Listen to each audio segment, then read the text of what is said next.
ce que tu vois peut influencer positivement ou négativement ta vie. Il y a deux femmes que j'aime bien dans cette histoire. Il y a Sarah et Agar. Agar, c'est la servante de Sarah. Sarah est la maîtresse de Agar. Et l'homme, le mari de la maison, c'est Abraham.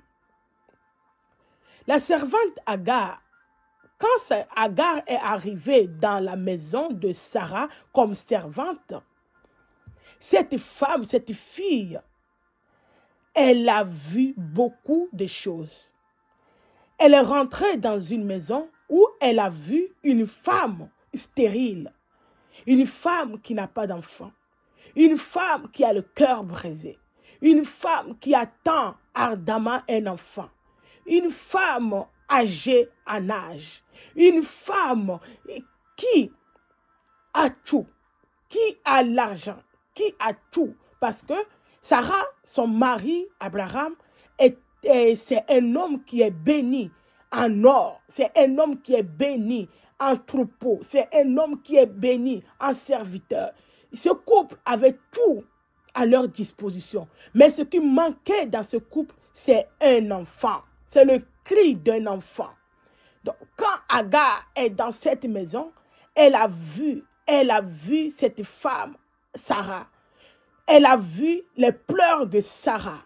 Elle a vu les faiblesses de Sarah. Elle a vu ce que Sarah cherchait ardemment, ce qui était dans le cœur de Sarah. Elle a tout vu. Elle a vu la richesse dans cette maison. Sarah a vu aussi comment cet homme, l'homme de la maison Abraham, est un homme riche. Comment cet homme est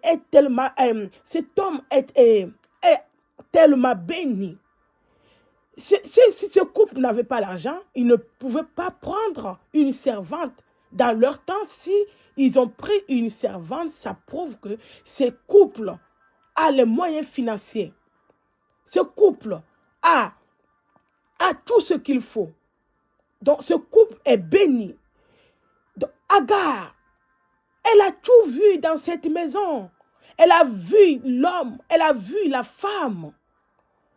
Elle sait très bien que l'homme là n'est pas n'importe qui. Elle sait que l'homme là n'a pas d'enfant aussi. C'est pour cela, quand Sarah a proposé à Agar, va vers mon mari. Va vers mon mari. Elle a accepté. Elle a accepté parce que Agar aussi n'est pas folle. Pour moi, c'est une fille aussi manipulatrice. Elle sait très bien que si je tombe enceinte de cet homme, je serai maintenant la première femme. Je serai la femme qui a donné naissance à l'homme riche. Elle a fait aussi ses calculs. Elle a vu la bénédiction de cet homme. C'est pour cela qu'elle a accepté. Elle a accepté parce qu'elle sait très bien, si je tombe enceinte et j'ai un enfant de cet homme, je peux prendre la place de Sarah. Parce que cet homme aussi attendait un enfant. Cet homme aussi était fort âgé. Donc, mon enfant viendra peut-être changer les choses, le cours de la maison. Est-ce que Agar n'a jamais manqué de respect à Sarah jusqu'au jour où Agar est tombée enceinte? C'est quand Agar est tombée enceinte qu'elle a manqué de respect à Sarah. Là, elle pensait que maintenant, comme je suis enceinte, je peux tout faire. Je peux manquer du respect maintenant à ma maîtresse. Parce que j'ai le pouvoir. J'ai maintenant le pouvoir. Elle a vu la faiblesse de Sarah.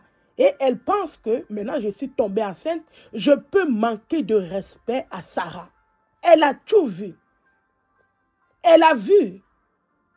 Elle a vu. Qu'est-ce que tu vois? Qu'est-ce que tu vois? Tout ce qui brille n'est pas de l'or. Elle a vu la bénédiction de cet homme. Elle a vu la richesse de cet homme. Elle croyait prendre la place de Sarah. mais ça tournait au vinaigre. Quand elle est tombée enceinte, le couple, ils se sont parlé. Et qu'est-ce qu'ils ont fait? Ils l'ont renvoyé.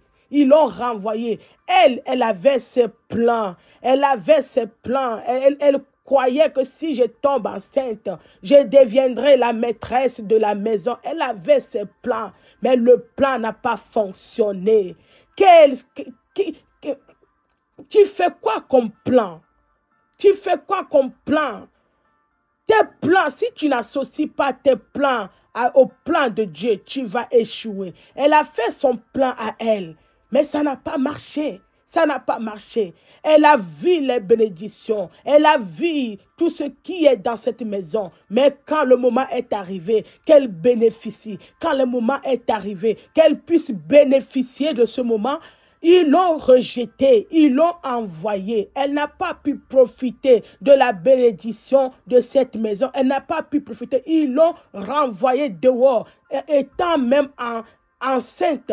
Ils l'ont renvoyée même enceinte. Alors que Sarah, dans son plan, dans le plan de Sarah, Sarah avait dit à son mari que je vais envoyer cette femme Agar vers toi. Et peut-être cette femme te donnera des enfants. Elle a dit des enfants, mais dès qu'elle est tombée enceinte même d'un enfant, quand Sarah a vu qu'elle lui a manqué du respect, Sarah l'a mis dehors, Sarah l'a foutu dehors. Cette femme Agar aussi avait vu la bénédiction de ce couple, mais quand elle est tombée enceinte aussi, ils l'ont mis dehors. Ce que nous voyons, ce que ta vision, ce que tu vois peut influencer positivement ou négativement ta vie. Tout ce qui brille n'est pas de l'or. Ce n'est pas tout ce que tu vois que Dieu approuve. Ce n'est pas ce que tu vois que Dieu a mis la main dedans. Qu'est-ce que tu vois? Qu'est-ce que tu vois? Tu vois la maison de ta voisine. Tu vois comment Dieu a béni cette personne. Tu veux faire la même chose. Tu veux prendre la place de l'autre. Est-ce que tu sais l'alliance que l'autre a avec Dieu? Est-ce que tu connais comment Dieu, qu'est-ce que Dieu dit pour ce couple? Tu vois comment quelqu'un est béni. Tu fais tout pour pouvoir être béni aussi. Tu vois comment l'autre est béni. Tu vois comment l'autre est en train d'aller d'élévation en élévation. Tu fais tout ton possible. Toi, tu vois seulement ce qui est visible. Ce qui est visible, tu vois seulement. Mais ce qui est au fond de là, tu ne le vois pas. Tu ne le vois pas. Tu ne le vois pas. Ce que tu vois qui est physique là, si tu ne l'associes pas avec ce qui est spirituel, ma chérie, tu vas passer à côté de ta vie. Tu vas passer à côté de ta vie. Tu vas passer à côté de ta vie. Tu vas échouer. Tu vois que l'homme est beau. Tu vois que l'homme est gentil. Tu vois que cet homme, il a l'argent. Directement, tu te donnes à cet homme. Directement, tu t'associes à cette personne. Mais ce qui est caché, ce qui est à l'intérieur, là, tu ne l'as pas vu. Ouvre nos yeux, Seigneur. Ouvre mes yeux pour voir. Ouvre mes yeux pour voir ce qui est caché, ce qui est à l'intérieur. Oh Seigneur, ouvre mes yeux. La vision, ce que tu vois peut influencer ta vie. Elle a vu ce qui brille. Elle a vu, mais elle est tombée dans un piège. Elle est tombée dans un piège. Que la vie de personne ne nous influence pas.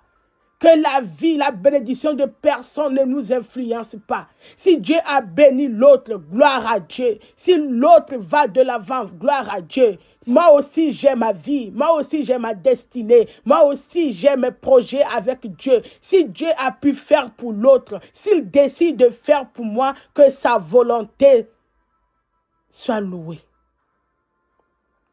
Que sa volonté soit louée. Là où tu es, prie avec moi maintenant. Éternel, Que ma vie, Seigneur, ne m'amène pas à la perdition. Que ma vie ne m'amène pas à la perdition. Seigneur, que ce que je vois, Seigneur, ne m'amène pas, Seigneur, dans les ténèbres. Ne m'amène pas sur un chemin dont toi, tu n'as pas tracé pour ma vie.